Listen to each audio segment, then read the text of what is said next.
আপনার তো ছিল, আপনি চাইলে আপনার দিব, আমি বলছিলাম না, আপনি তো চাইলেন না এখনো। এই ব্যাপার নিয়ে আমাদের এখানে কোনো আলোচনা হয়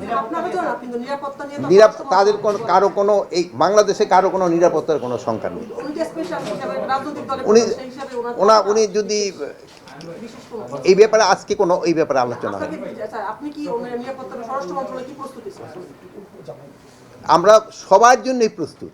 স্বরাষ্ট্র মন্ত্রণালয় সবার জন্য প্রস্তুত আছে এবং স্পেশালি যাদের জন্য দরকার তাদের জন্য স্পেশাল যেটা দেওয়ার দরকার ওইটার জন্য আমরা প্রস্তুত আছি।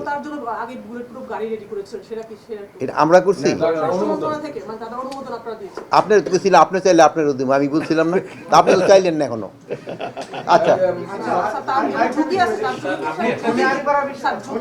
আরে শোনেন, এখন এলো কি সবার একটা স্ট্যাটাস তো থাকে, ওই রকম একটা বলে না।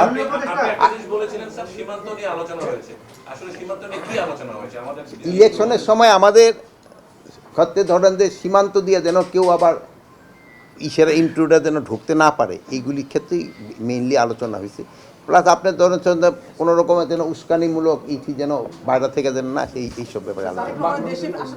আরে এটা নিয়ে তো কোনো, এটা নিয়ে বহুবার বলছি, এক কথা বারবার না জিজ্ঞেস করে, আজকে মিটিংয়ের কথা জিজ্ঞেস করে। পাবলিক সার্ভিস কমিশন তো মেধাবীদের নিয়ে সিলেক্ট করছে, কয় লাখ থেকে কয়জনকে সিলেক্ট করছে বলেন?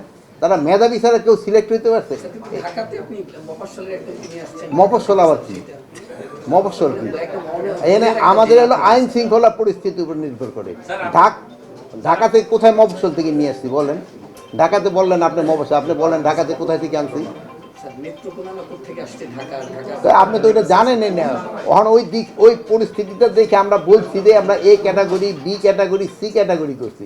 এটা আইন শৃঙ্খলার পরিস্থিতির উপরে নির্ভর করে। এখন যদি মফস্বলটা যদি আইন শৃঙ্খলা, সব মফস্বল কিন্তু একরকম না, আর মফস্বল না, এখন সবই দিন বাংলাদেশের জেলাগুলি কিন্তু ডেভেলপ হয়ে গেছে।